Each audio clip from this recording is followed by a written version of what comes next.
Let me give you a quick intro. Hello from Yapı Yeni Türkiye. I have here with me Executive Director of the Tricontinental Institute, a Globetrotter contributor, Vijay Prashad. Woo!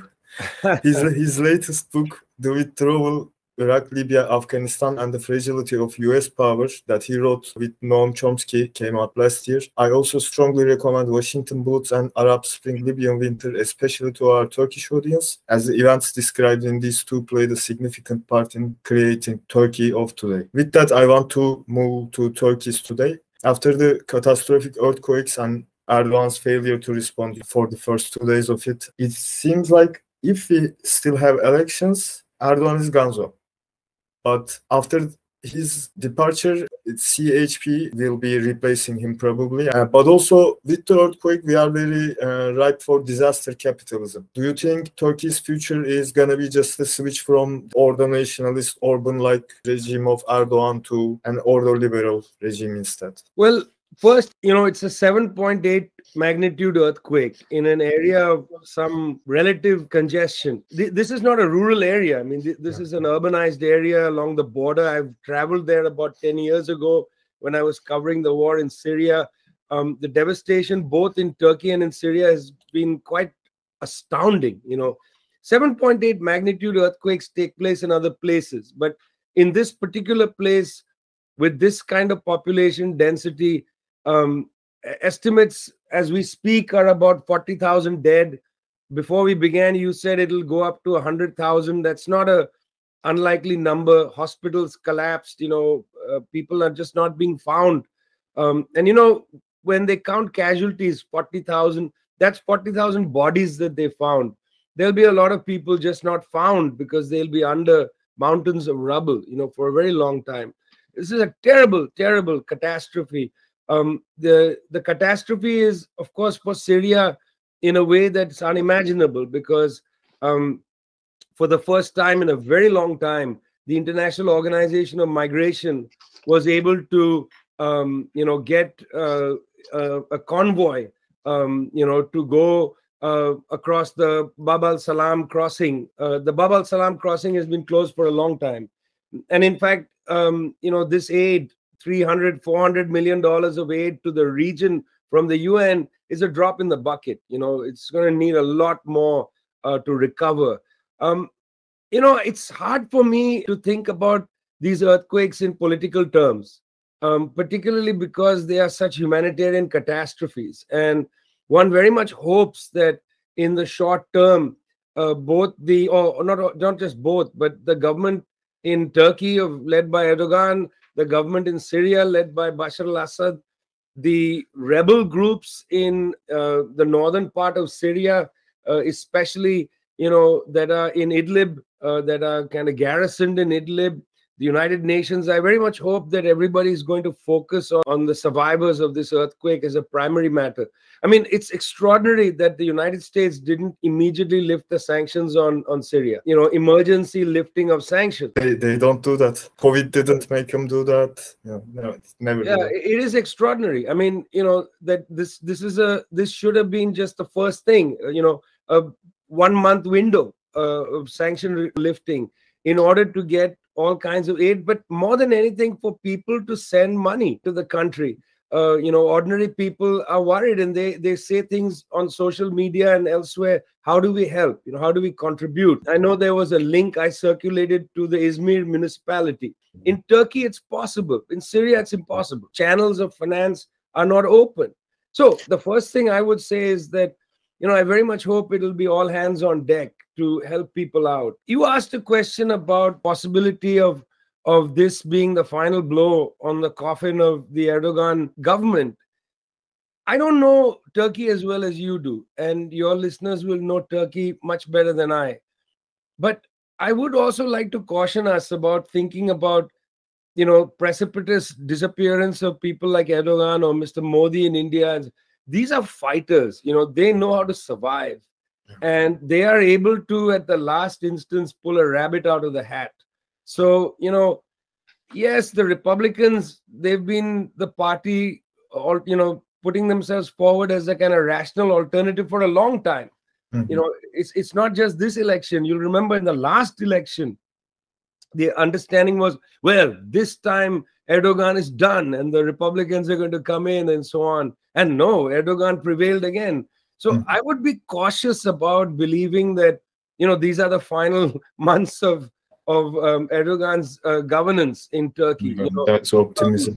You know, I mean, I'm with you in the optimism. I don't want to dull the optimism. On the other hand, let's be also a little honest with ourselves that, you know, forces like Erdogan, Modi, and others, they have been able to build a constituency around concepts like piety, pious neoliberalism, the prosperity gospel. I mean, look, Erdogan comes out of the Muslim Brotherhood tradition. You know, whether it's the Muslim Brotherhood or it's Pentecostalism, you know, in the world of Christianity and so on, these are, in a sense, prosperity gospels. You know, they go amongst people, pious people who are anxious about developments in the modern world, and they tell them, look, we'll protect you from the modern world, and you can work hard and make money. The deal is, you give me political power, I'll protect you from uncertainties in the modern world, the things your children are watching on the internet. I'll help you discipline your children. You know, we will protect your children from, you know, social things that worry you. You know, maybe, you know, the question of sex, or the question of you know, of various personal freedoms and so on. We'll protect your children. You know, don't worry, you don't have to parent them. I will be the father in chief for your family. But on the other hand, I will also make it possible for you to make a decent living. You know, that's the deal of this sort of pious neoliberal bloc. And their constituency is not being peeled away. You know, in other words, people in that bloc might feel like, oh, I don't like this, or I don't like that about Modi or Erdogan or whatever. But the Republicans or other forces, including the left, are not coming out there and saying, hey, listen, we have an answer to your anxiety. In your book, Washington Bullets, you have described a coalition of the old guard, basically, like the landowners and the religious leaders, the old capital, etc. Like, they can come together against the interest of the public, and they do. So another thing with Erdogan is that even if he, and along with him, political Islam was to be gone, there is a populist wave of nationalism that is also spreading in different variations across the world, largely disseminated through Steve Bannon adjacent online QAnonish culture. So, for instance, what you said right now is important. Look, you can't defeat the coalition of piety by saying that they are horrible people, you know, or by saying that, you know, Erdogan is a dangerous. You can't defeat that coalition by claiming that they are bad, okay, or by disrespecting them, which is what sometimes happens in the world of the liberals. The liberals will try to win out of horror. You know, my God, they are terrible. You know, the barbarians are at the gates and so on. You don't win like that. You have to win by offering an alternative project. And what is your alternative project? Let's sell everything in the country to private capital. That's not a project, you know. I mean, as I said, you know, people have legitimate anxieties about the world today, okay? All around the world, people have legitimate anxieties. They're worried about what's going to happen to their children. They're worried about the climate. They're worried about, you know, the fact that there's declining incomes in many countries. You know, these are real, genuine. I mean, they're worried about, if even in their small towns, the traffic has become terrible. Even in their small towns, it's difficult to, you know, difficult for young people to have safe places to go and hang out. You know, these are legitimate worries. So what is your project? And right now, it seems to me, in many of the countries which face these so-called strong men, you know, as leaders, the opposition merely says that the strong man is horrible. And I have never seen the opposition able to galvanize a public on the politics of the strong man is horrible. Look at Lula as an example. Lula had a marginal victory. You know, it's basically the north of Brazil voted Lula, but the entire populated South voted for Bolsonaro, you know, very high percentages. So it was not really a defeat of Bolsonarism. Bolsonaro lost the election, but Bolsonarism remains intact. And it's at the gates banging hard against Lula's ability to drive a project forward. So it's not enough to just win the next election. You see, Erdoganism is rooted itself in Anatolia. And, you know, maybe Istanbul doesn't tolerate Erdoganism. I remember traveling to Kurdish majority regions in the northeast of the, the southeast of the country, you know, Kurdish majority regions where Kurdish political figures were pro-Erdogan. Initially, that surprised me a little. I wasn't clear. And then I realized this has to do with piety.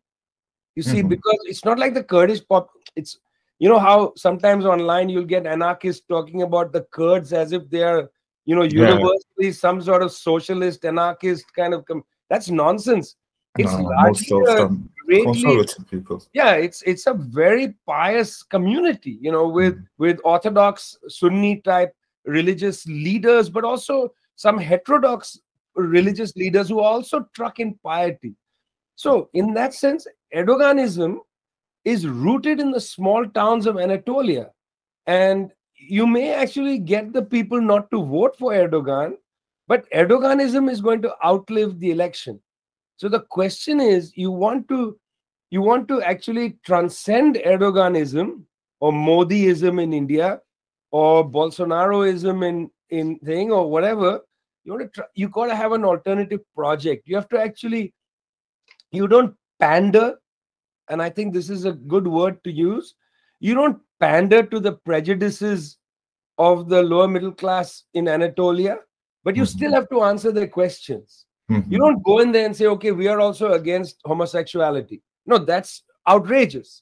That's an outrageous, because then you're pandering to their various ideas. You know, I'm not saying that all of the lower middle class in Anatolia is homophobic, you know, but homophobia plays a role in this. Okay, we worry about our children being, you know, I mean, in Bolsonaro's case, when he ran against Fernando Haddad, he directly picked this up and said that the left is going to teach your children about homosexuality. He used to directly say this. Now, we can't pander to that.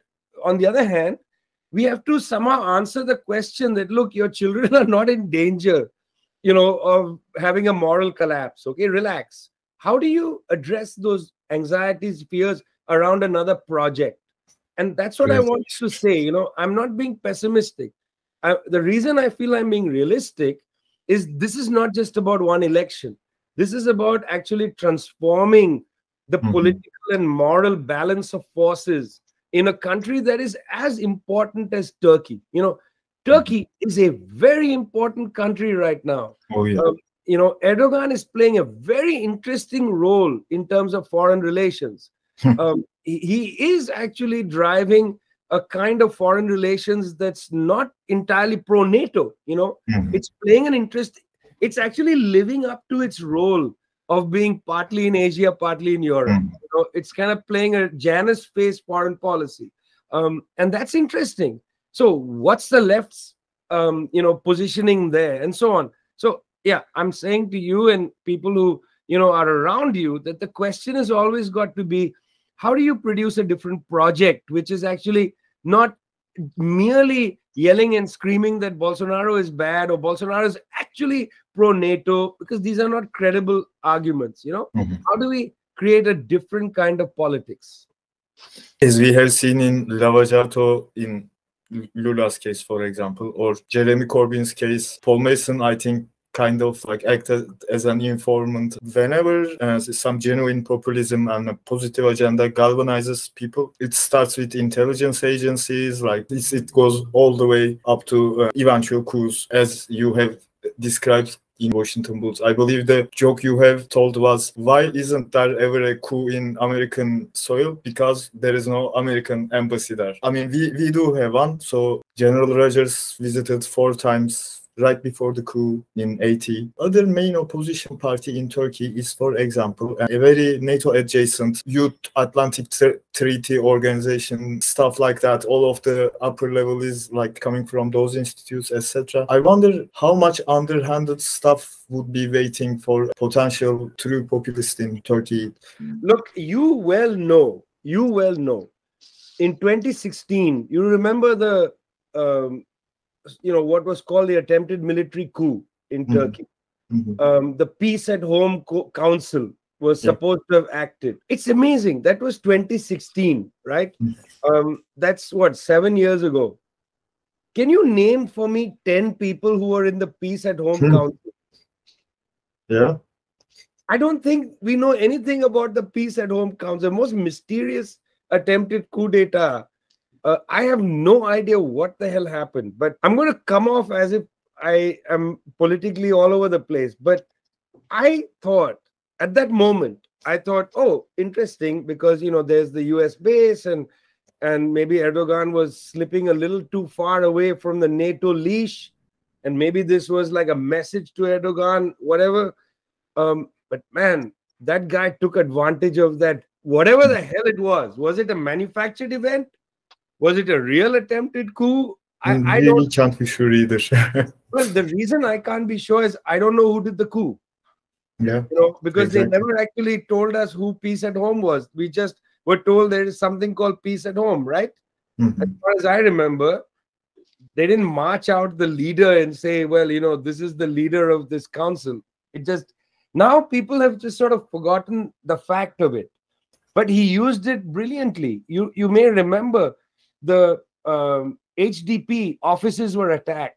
The arrests of HDP leaders and so on. Somehow the linkage between, and this is, you see, it became useful to Erdogan because around this time the United States was operating alongside Kurdish forces in northern Syria.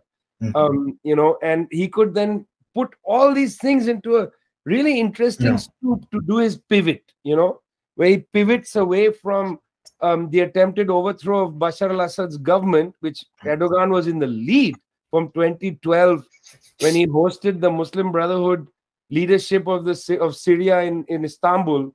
From 2012 right to about 2016, he was in the lead, Assad would go and so on. The military coup happens, he pivots, and it's very interesting use of an event. Now, again, I don't know what that event was, and I don't want to speculate, and I because I really don't know. We don't have the facts of it, so we can tell any story. When there are no facts around something, you could basically concoct any story, and that's sad, because as Marxists, we have to build theory from the facts, and the facts here are that something happened.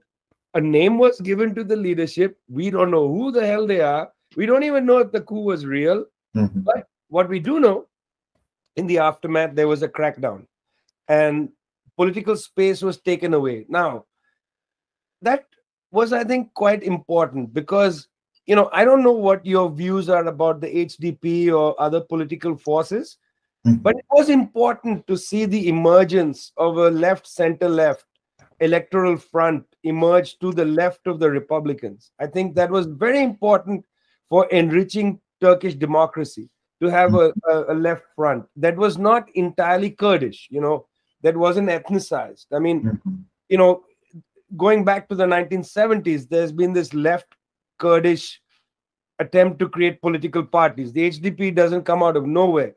It comes out of, decades of this left Kurdish alliance, which has been going on. And I think the crushing of the HDP, which, I don't know what your feeling is, but it was really damaged. It's the absence of the dynamic of the center left in Turkey that is actually going to prevent the creation of an authentic new project for the Turkish people. Because as you said at the beginning, the Republicans don't have a clue how to put forward a real new project. They will return, as you said, with a neoliberal project. So I feel personally, from what my understanding in travels to Turkey, that the absence of the left, center, left as a mass force, with an electoral character, is going to damage the ability to uproot Erdoganism. Global politics, right? International politics. So I have noticed that you also kind of acknowledge that under the hegemony of USA, it will not be very easy to move forward with a truly populist project. I have seen in several places you mentioning the need for a new non-aligned movement, and I also see you making emphasis on regionality, production chains, energy, food. These should be localized as much as possible, and like a degrowth paradigm with climate justice should be adopted in general. But also, I feel like there should be a global non-aligned movement in order to push back against coups. And I also feel like earlier we have talked about some of the strongman characters. You might even have to sometimes side with them in such a construction, I would say, because otherwise... Politics is a complicated business, okay? It's not a clean, straight line. History doesn't move in straight lines. Engels said it moves in zigs and zags. Obviously, one has to make all kinds of alliances. Humanity, again, doesn't line up properly. In his political writings on France, Marx made a very interesting, astute observation that, in fact, on the terrain of politics, class doesn't appear without clothes. That I am the party of the working class. I am the party of the peasants. I am the party of the bankers or the bourgeoisie or whatever. No, it's never like that. All political formations in the democratic era appear as cross-class parties. You can't say, for instance, that Erdogan's People's Alliance, for instance, is the party of the bourgeoisie. That's not true. Lots of workers are within the fold of Erdoganism. Lots of peasants are in the fold of miners, even though, Erdoganism has been ruthless against the mining sector, the miners will be in that thing and so on. Plantas Miliband type of situation, yeah. Well, in Labor and Freedom, for instance, the new alliance of the HDP and the communists and so on in this election this year, you'll also have sections of the Istanbul bourgeoisie, which is feeling, they would want a more rational politics. They may not like the HDP, they may not like the left, but, they don't want Erdoganism. They're kind of fed up with it. The human rights stuff, the random things he says, whatever.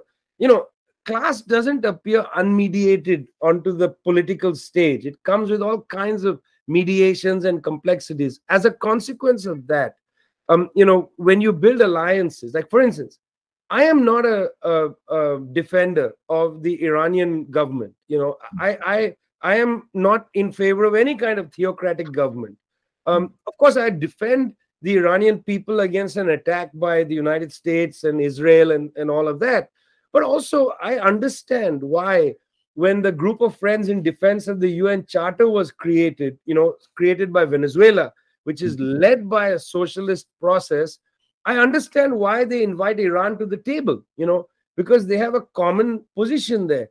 Turkey, for instance, governed by the right, has a very close relationship with Venezuela, with Cuba and so on. Turkish Airlines, and here's an ad, one of the world's best airlines, I would say, flies directly from Istanbul to Caracas.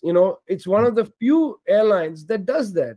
So Turkey, for whatever problems one has with the Erdogan government, entered into a kind of understanding that state sovereignty is important. Okay, so you end up at the level of political alliances on a global stage, making some pretty curious alliances. This is just the nature of politics. I mean, the fact that the closest ally of the United States in Asia is Saudi Arabia, that's a curious alliance. But these are the alliances of history, that you have to have a recognition of it. So you can't build the future by being pure on everything. You're gonna have to understand there are primary contradictions, secondary contradictions, and so on. The primary contradiction today is US imperialism, versus humanity. That's a primary contradiction. And if in the camp of humanity, you're going to have people there who you dislike politically, well, that's just what it's going to have to be. As I said, Iran is a really good example.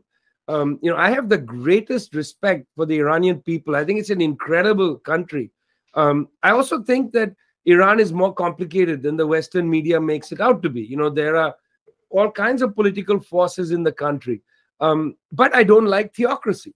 That's a personal and political opinion. I'm opposed to theocratic governments. That's my own opinion. I mean, that's your choice. I don't agree, but okay. Yeah. Well, I mean, there are people who like theocratic governments, and that's their understanding.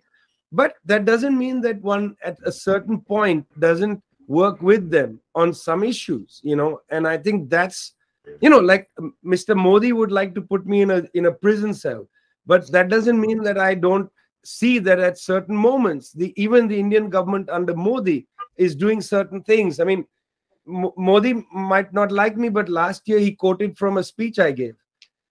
That's a curiosity. Why did Modi quote from a speech that I, a Marxist, a communist, delivered at a COP meeting? Well, he quoted it because what I was saying was something he agreed with at that moment. So, politics is about creating blocks and coalitions and being able to be supple enough to move and not be rigid. I find that there are sections of the left that have been infected with the disease of purism. And purity is okay. You can be pure. You'll be happy all your life. But you're not building anything.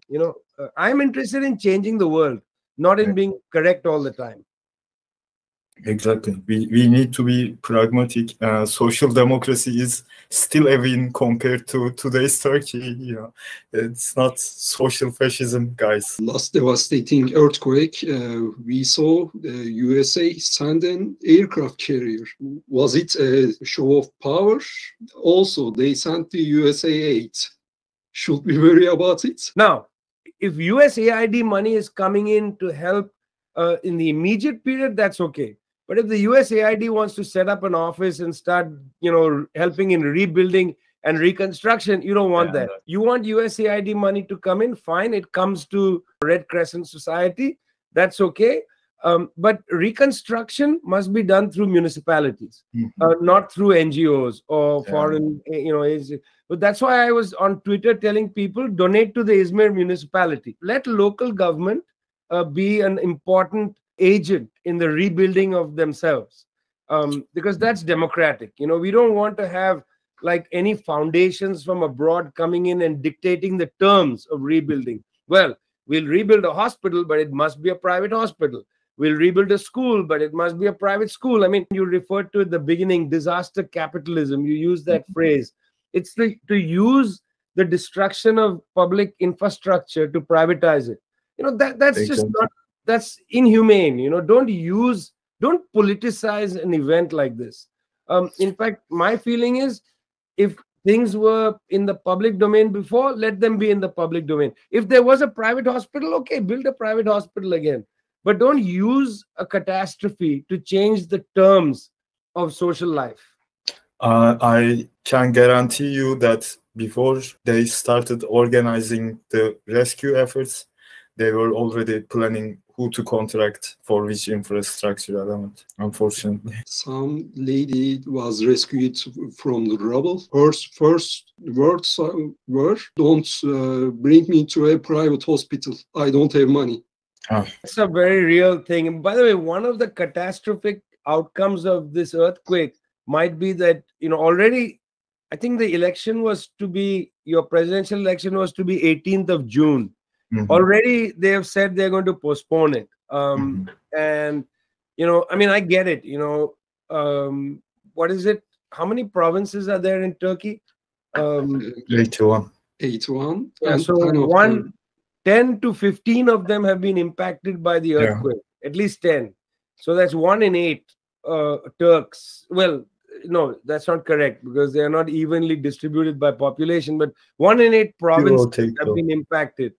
And so I understand it's difficult to go into an election, but it's only February 15th, February, March, April, May, a lot of damage can be done away to go. I was looking at a couple of Turkish newspapers and I saw, well, they're thinking of postponing the election. Well, that's one of the outcomes that is perhaps not a good one. You know, although I'm not really sure that the opposition is prepared to enter this election. Oh yeah, no, they are not. They are doing quite horribly too. But like at this point, I mean, an empty chair is much better than what we have. So you know, but you have brought up Syrian areas affected earlier. Us, the Turks, at least have the power of vote, and like they are somehow beholden to us. But in the Turkish controlled areas of northern Syria, they don't have even that. And I don't know what help is going there. I don't think a lot, you know. I mean, you know, I don't know what the is going to happen in those areas, Turkish control areas or rebel controlled areas in Idlib. I don't know. I don't even know what the scale of the damage has been in Idlib. I'm not sure. I was focusing a little bit earlier on the U.S. Sanctions. I know that the U.S. Treasury has said that some sanctions should be lifted, but you know, I've been through this dance before. Yeah. When the hurricane struck Cuba, the U.S. government said, "Well, we'll lift some," but they didn't really. You know, it was really very weak in terms of what they did, and that's, you know, something to consider. Like I read the Treasury Department U.S. Treasury Department statement where they said we will not stand in the way of saving Syrian lives. Well, okay, but you are, and you know, your mild lifting of this or that is not going to do it. You know, Madeleine Albright said for 500,000 children dying because of the sanctions on Iraq, you know, it was a price worth paying. So we know that like they have a pretty high threshold. I think Afghanistan right now has like 35 million people in the danger of dying of hunger, but still their own money is actually like this. I'm not talking about aid money or anything. They just took away their money. In much of northern Syria, where, you know, you mentioned Turkish controlled northern Syria, but much of the earthquake damage was in the rebel controlled towns of Idlib and bits of Aleppo. And you know, something like 4/5 of the known casualties in Syria have been in that area.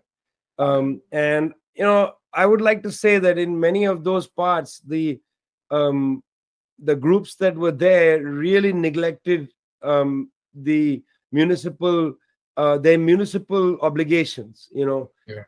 From journalist friends who have been into Idlib in the last period say it's a wreck. You know, it's a wreck. They randomly introduce taxes from crossing of the border, etc. I don't know how we are going to stop working with those crowds. That's not gonna be very easy either, though, because like Sadat, a paramilitary Blackwater-like organization, that's it's gonna be very rough, man. Yeah, I mean, I met some of those groups in just, you know, on the Turkish side of the border in 2014 that are now in Idlib. You know, I mean, there are all. I mean, I'll be pretty straightforward with you. I found them to be both disturbing, dangerous, but also a little crazy. You know, these are groups that are, many of them were kind of former. You know, yeah, they were kind of Al-Qaeda-esque groups that came out of the camps in Afghanistan. You know, in fact, it's interesting. The Uyghur militant groups have their headquarters in Idlib. You know, not in Urumqi or not in Central Asia. Their headquarters in Idlib, and these guys are pretty nuts. You know, frankly, and they, just as in some towns that I have visited in the Sahel region, where the jihadists in control, their general appetite for municipal works is low.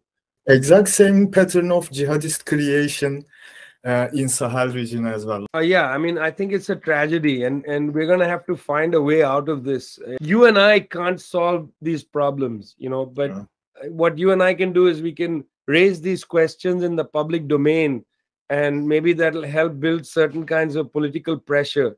You know, we can't solve this ourselves. You know, it's simply not possible. And I think sometimes a lot of people on the left have discussions and debates as if their views are going to solve things.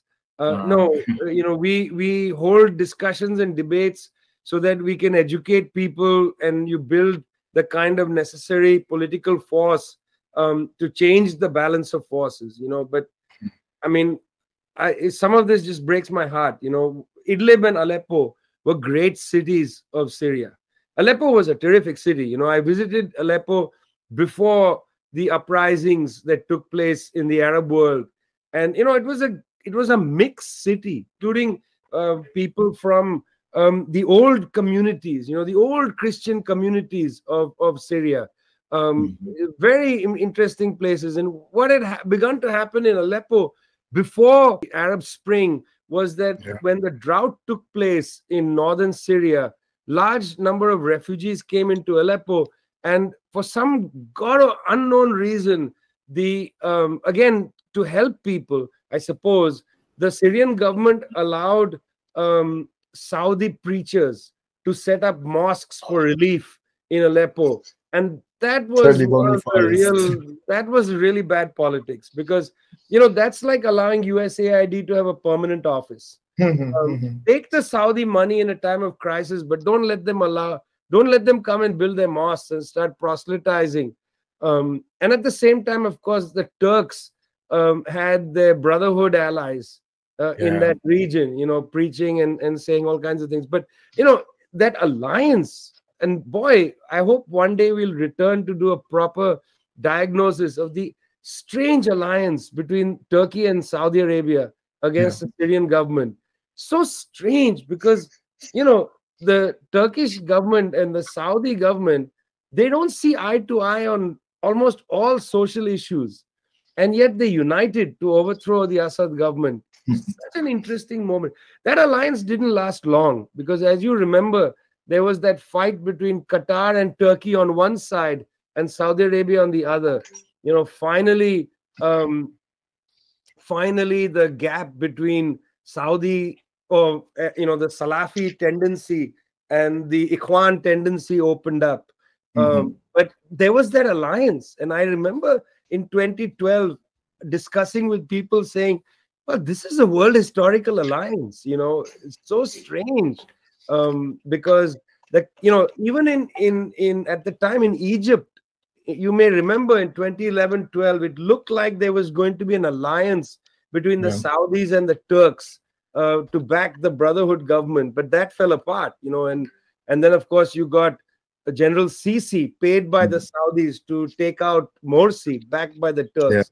I remember well in that period when Turkish diplomats used to talk about the new Ottomanism. And I feel like, really, guys, you got to really take it easy. The Ottoman Empire collapsed 100 years ago. Take it easy, guys. Take it easy. No, we are very maximalist in our, imperial ambitions. I mean, last year, in order for Somalia's president not to leave their seat following an election, we have donated arms in the ballpark of $30 million, I believe, which is more than what we spend on renewable energies, for example. But the problem is a lot of these, especially the ecological ones, they are very irreversible, like cyanide gold of Alamos Gold, a Canadian firm. Goddamn Canadians, they are like looking for gold all over the globe. And and they are like always, trying to appear like, we are super sensitive, we face our atrocities. First of all, stop your atrocities, guys. Then we can work our way from that. That's funny. Well, I also want to say that, Turkey does have a very interesting and important history. And, I don't need to tell you that, but I think, it's a history worth claiming. The other day I don't read Turkish, but I pulled out of my bookshelf a very fine novel, by Yashar Kemal. One of my favorites. And, God, the important literary traditions, the important, and by the way, everything is in Pamuk. I mean, I highly recommend to people, if they haven't read Kemal, this is a great writer. That's the first book of İnce Mehmet. this guy is shooting an Feolar Lord, right? That's the, yeah. Well, I was in Havana just, a few days ago, and in Havana, I went into a restaurant where they had, a giant picture of Hikmet, and they had quotes from Hikmet, and they had other Turkish writers. This is in Havana, Yeah. I mean, the Turkish people have a lot to be proud of. It's a great heritage. There's ugly things in every country. You have a great, I mean, it's a country that has fought coup upon coup. The bravery of the Turkish left and ordinary people, workers who fought against coup upon coup upon coup. So many of them put their lives on the line. Actually, that is one of our like core missions, what we are trying to do. In one of your speeches, I believe it was What to Do in a Burning World, you have said, like, I'm not gonna make a TikTok video explaining this, so you guys don't know this. I'm the guy making that video. Oh, okay. Well, but the point I want to make in this is that the left in many of our countries is trying to separate itself from nationalism, and I think that's a mistake. I think we should not, in the name of internationalism, we should not reject our heritage and our people and our culture and our world. And I think, like, the Turkish left should inhabit its own complexities, but also the greatness of it, and because there's a lot there to be learned from.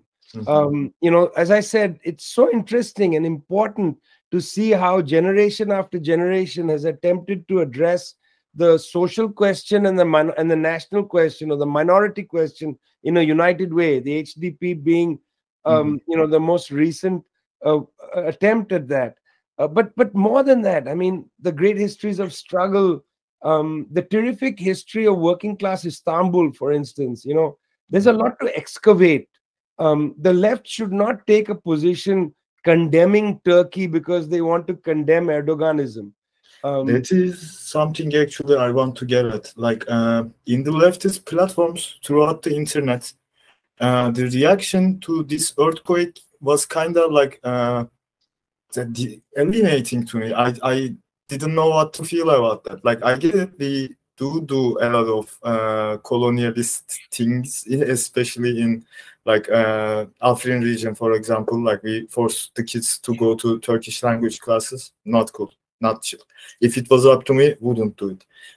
But because of that, like, showing zero solidarity in this moment of crisis with Turks, that's I mean, Cuba, of course, came. They do always, every time there is a crisis.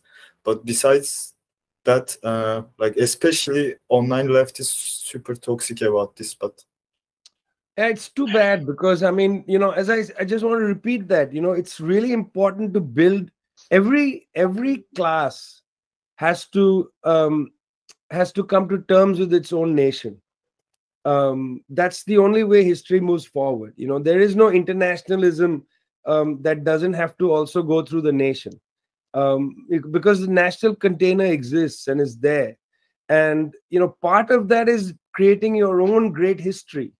Is there a people's history of Turkey? Is there a way to understand that actually it's the working class and peasantry that built Turkey? Turkey is a product. All those beautiful mosques and palaces in Istanbul were built by ordinary people. When I travel to Istanbul and I say, oh, I want to go to Topkapi, people say, why would you go there? It's like a terrible, and I'm like, no, it's a place where ordinary artisans built a beautiful structure. And inside Topkapi, inside the various, beautiful rooms, the mosaic work, that's anonymous working class artists, boss. That's the Turkish heritage. You can't just dismiss it because of who lived there. I don't care who lived there. Even the mosques in Istanbul, they are beautiful. They are, in fact, the epitome of working class people's art. When you go just walking the streets of the cities and you see, you're surprised, you turn a corner and you see a beautiful building. I mean, I remember with great joy taking a boat from the dock, on the Topkapi side out to the very edge of the Black Sea, you know, that port that goes up. And along the way, you see these old Ottoman mansions against the Bosphorus.